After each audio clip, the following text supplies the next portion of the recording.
ओम नमः शिवाय। मामुनीस lifestyle channel को आपण मानक बहुत बहुत स्वागत। तो जमती कि आपण मैंने देखिपे घंटार ए 4टा माने 4:30 पर हो गलानी। तो मु 4टारू ही उठी जाइली।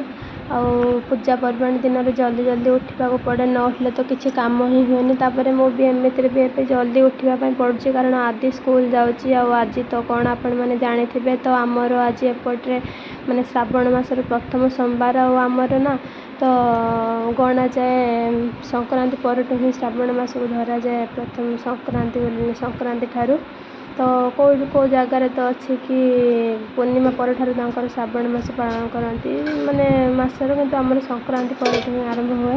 तो जेहेतु आज प्रथम सोमवार अमावास्या, तो तीन टा पूजा गोटे दिन में पड़ी। आ सोमवार भी से जल्दी जल्दी उठा पड़ुची ना। मु उठिकी रातिर गैस सारिका सब पोछिकी रखी, जेहेतु सब प्रकार रोषे हो तो पोछिकी रखी। सका उठिक बास सेट करके क्षीरटा बसई। आज आदिर परटा नवाक अच्छी, तो फास्ट आलूटा को सीझे। तो क्षीरटा गोटे साइड बसई देकी मुझे फूलटा तोड़ नेबी, कारण जेहेतु पूजा अच्छी समस्त राति उठिकी फूल तोड़ नेबे। आ फूल मिलबनी, फिर भी मुझे उठिकी गला बेलू फूल ही अधा गचर नाला। देखिपे बहुत सारा फूल कमिगला आ किसी फूल भी फुटनी, से छोट छोट कढ़ टाइप देखा जाऊँगी। तो से मुझे गली राति ना किसी भी देखा जाऊ ना। माँ भी उठी नथिले, टे डर डर लगुला और टिके जस्ट फर्चा फर्चा पड़ी आसला देखिपे। तो जहाँ भी हो टॉर्च मोबाइल लाइट पकई फूल तक तोड़ी आनिली। आ देखु एपट साइड ना अरख फूल होता, जेहेतु शिवंर अरख फूल बहुत पसंद, भाविली मंदिर को किसी नहीं जी आ किसी घर ठाकुर पूजा करदेवी। तो आणिकी फूल धोईकी आणिकी एबे आदि को उठेबा चेष्टा कर। छोट पिला जमा भी उठा से तैयार नुहे, जहाँ के माने बुझे कि उठे आनली। तापर ये मुझे ब्रश करने को देदे, तार ये मुझे बन देती परटा बन देती आटा को मुझे सुट कर पारि नथिली। तापर पुणी आदि को ब्रश कर गला तार मु चूड़ा गुंडा टे हॉर्लिक्स टे तार गुण के नहीं गली। बास ताको खाई रेडी कर पठे सारापर एवं मुझे जल्दी जल्दी घर द्वार झाड़ू करके तो गाधे पलि आसी। मुझे सीधा ठाकुर घर पलि आसली, कारण ठाकुर पूजाटा भावुली आग करदेवी बोली, पुणी भाविली ना कि मंदिर में बहुत भिड़ हो आम घर पाखे भी मंदिर, किंतु मु गाधेला पूर्व ही देखनी बहुत लोक आसले पूजा करने। तो से फास्ट सजाड़ जब मंदिर को नहीं जी, पुणी से आसला घर ठाकुर पूजा करदेवी। तापर भी मो पाखे बेलपत्र नाला, तो भाविली मंदिर को जो से बेलपत्र नहीं आसबि। मुझे दीपर घी पूरे सजा करदेली। जहाँ भी मंदिर आवश्यक धूप फूल गोटा गुआ पैसा सबकि रेडी करदेली। तो ये मुझे पलि मंदिर को, तो मंदिर पूजा सारी पलि आसबि। देखो मु मंदिर पूजा सारिक आसला तो आसिक मुझे जल्दी जल्दी घर ठाकुर पूजा करनेली, कारण मंदिर में बहुत भिड़ थिला। पूरा 1.5 घंटा टाइम मंदिर चलीगला जना पड़लानी। तो मुझे सुट न कर भाविली फास्ट ठाकुर पूजा करनी, तो तापर सुट कर देखेबी। आ देखो आज मु स्पेशल एमती ही पूजा कर शिव ठाकुर मैंने गोटे पीढ़ा उपर बसैकी आ कलश स्थापना करके पूजा कर, कारण तांकर जेहेतु आज पूजा, तो मुझे ही पूजा कली।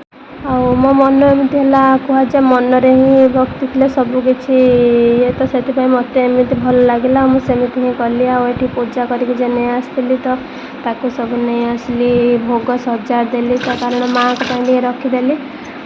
मुझे खाने भी बहुत टाइम हो गला, पुणी रोषे जल्दी जल्दी खाइले। आदि स्कूल पलि आसो, सी आसले छोट पिला ना किसी कम करदेवनी, बहुत बदमाश कर।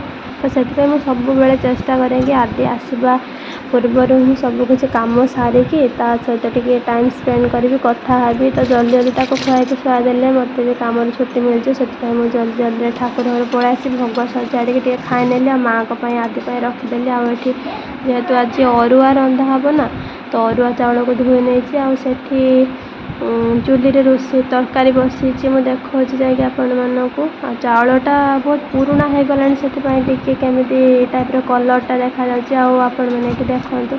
आज आमर कौन रोषे छुई आलू पड़ी सब एकाथरे पड़ी पपे हारिका पड़ी गोटे तरकारी आपण मैंने तो जानते परिवार रेट के टमाटर रेट के बहुत रेट अच्छी। माँ कहले तू जा कौन कर, तो से भेंडी खटा सी भी गाधे जल्दी जल्दी मंदिर आसिकी भेंडी खटाटा ये माँ बनाऊँ। तो भर बासन किसी पड़ा बेसिन में मुझे सफा कर नहीं, ତା ଭିତରେ ଏଠି ତରକାରୀ ବି ପୁରା ରେଡ଼ି ହେଇଯାଇଥିଲା।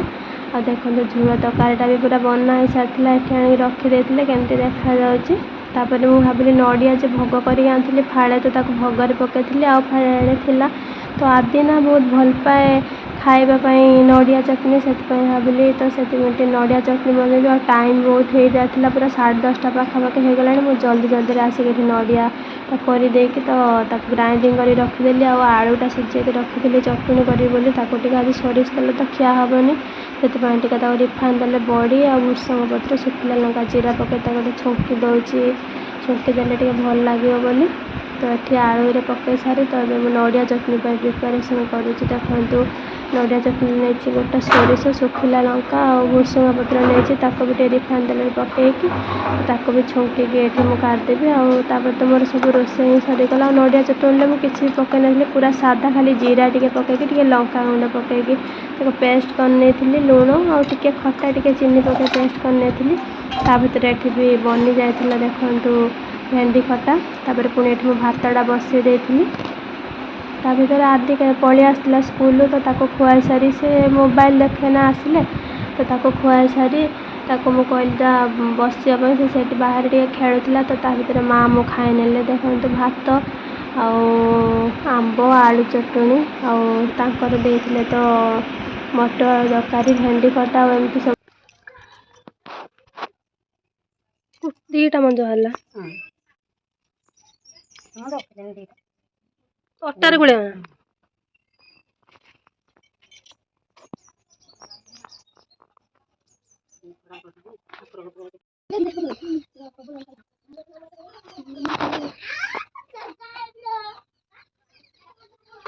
ତୁ ଗେଣ୍ଡାକୁ ପିଠା ଦେଇଯିବୁ ନା ଛୁଆ?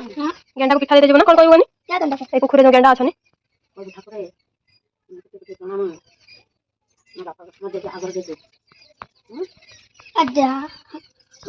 କିସ ତମେ ତା ଦେହରେ ସାପ ସବୁ ଗୁଡ଼େଇ ପଡ଼ିକି ଥିବେ।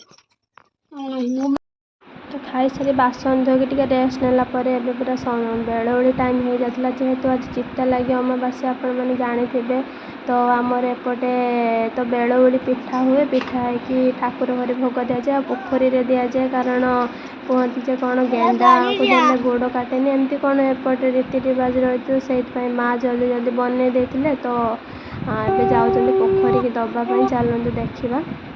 ଆମର ତ ଏପଟେ ଏଇଭଳିଆ ସବୁ ପାଳନ କରାଯାଏ। ଆଉ ଆପଣମାନଙ୍କ ଆଡ଼େ କେମିତି ପାଳନ କରାଯାଏ ମୋତେ ଜଣାଇଲେ ମୋତେ ବହୁତ ଖୁସି ଲାଗିବ, ଆଉ ଜାଣିବାକୁ ବି ମିଳିବ କିଛି ନୂଆ କଥା।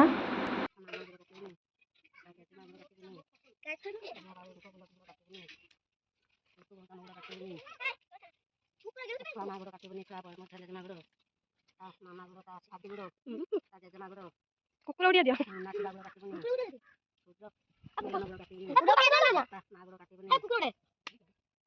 ହଉଛି ଦେଖି ସେ କହୁଛି ପୋଖରୀକି ଡିଆ ମାରିଦେବ ବୋଧେ।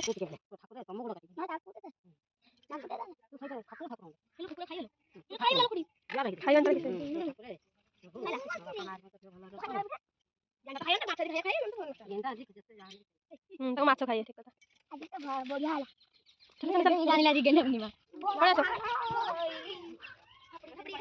କୁକୁରଟା ଛାଡ଼ିକି ଯିବନି, ଘରେ ରହିବ।